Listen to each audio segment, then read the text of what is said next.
ED के director की अपनी नियुक्ति जो है वो 5-5 साल तक सुप्रीम कोर्ट कहता हो गलत तरीके से हुई है। ईडी के लोग 15-15 लाख रुपए लेते हुए राजस्थान में पकड़े जाते हैं। 76,000 करोड़ का घोटाला हुआ। आज तक बीजेपी के नेता बेशर्मी के साथ उस पर वोट मांगते हैं, लेकिन उसके बाद क्या हुआ? राजस्थान के चुनाव में अभी पूरे हिंदुस्तान के मीडिया ने लाल डायरी ढूंढी थी और ईडी वाले भी पहुंचे थे लाल डायरी को ढूंढने के लिए। आज सब खामोश हैं कि कहां पर चली गई वो लाल डायरी। ईडी के डायरेक्टर की अपनी नियुक्ति जो है वो 5-5 साल तक सुप्रीम कोर्ट कहता हो गलत तरीके से हुई है। ईडी के लोग 15-15 लाख रुपए लेते हुए राजस्थान में पकड़े जाते हों और जिस तरह से सीबीआई के डायरेक्टर को बेल ना मिलती हो, पेंशन ना मिलती हो, और जिस तरह से रात को सीबीआई के कार्यालय को जाकर घेरा जाता हो, तो उसके बाद कुछ बचता नहीं है। आज 96% जो ईडी के कार्रवाई हैं वो विपक्षी दल, विपक्षी नेताओं के यहाँ पर हैं। अब मैं 2-3-4 एग्जाम्पल दे देता हूँ। नेशनल हेराल्ड का मैटर बार बार उठाया गया। इसी तरह से 1,76,000 करोड़ का घोटाला हुआ। आज तक बीजेपी के नेता बेशर्मी के साथ उस पर वोट मांगते हैं, लेकिन उसके बाद क्या हुआ? नेशनल हेराल्ड 2011-12 का मैटर है। आज तक केस शुरू नहीं हुआ है। क्यों नहीं हुआ है? इसलिए नहीं हुआ है कि उस केस में कुछ भी नहीं है। इस तरह के तमाम केस हैं।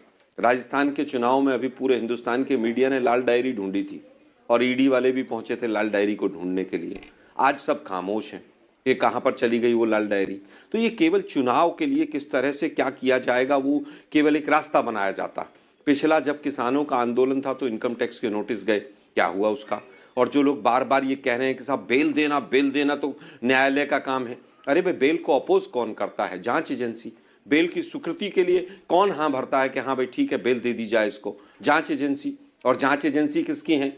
वो अमित शाह जी और मोदी साहब की हैं। तो इसको लिए देश को, जनता को गुमराह ना किया जाए। डिक्टेटर वाली बात जहां तक है, डिक्टेटर अभी चंडीगढ़ में जो हुआ वो डिक्टेटर से कम था क्या?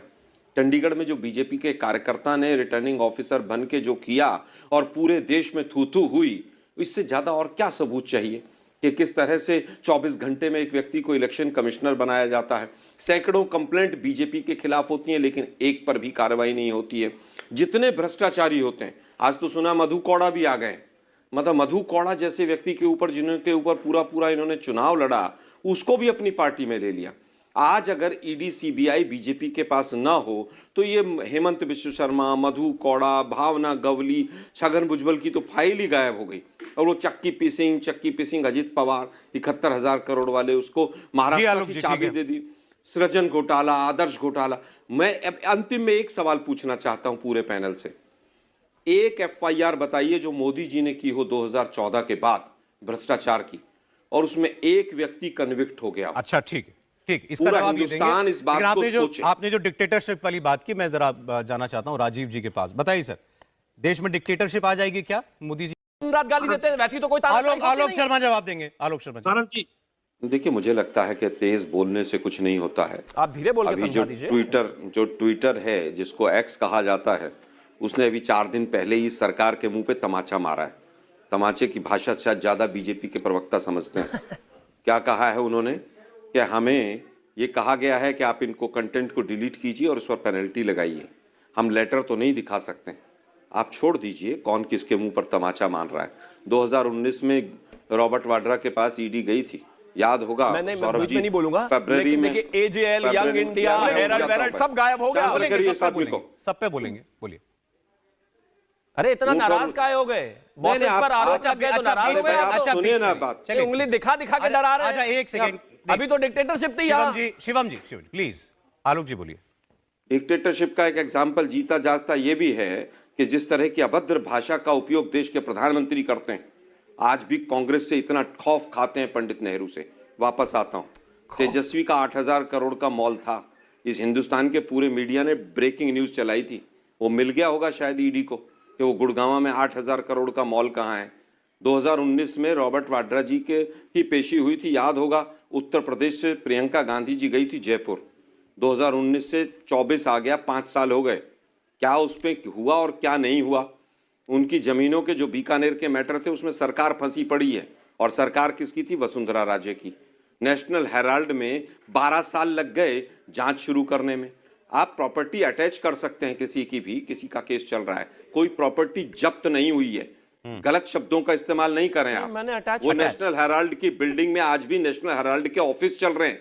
जब्त करना और अटैच करने में दोनों में फर्क है, लेकिन मोदी साहब ने सबको अनपढ़ बना दिया है। वापस आता हूं मैं।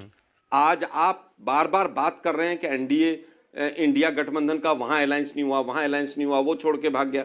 अरे भाई, इंडिया गठबंधन जो है वो तो अलायंस दिन पे दिन कर रहा है। एनडीए के कितने अलायंस हो गए? बिहार के मेरे मित्र बैठे हुए हैं, वो बता दें कितने अलायंस हो गए आप लोग, लेकिन वो बता नहीं पाएंगे। क्यों? क्योंकि वहां डिक्टेटरशिप है। वहां जो बीजेपी चाहेगी वो होगा। मैंने 10 नाम गिनवाए अभी। हेमंत बिश्व शर्मा पर अमित शाह जी से सवाल पूछा गया कि भैया वो भ्रष्टाचारी हैं कि नहीं, तो एक पत्रकार को इधर चलो हटो यहां से, ऐसे सवाल नहीं पूछे जाते। आज हालत डिक्टेटरशिप की ये है कि आज आप ईडी के नोटिस भेजिए, अगले दिन चेक मंगवा लीजिए।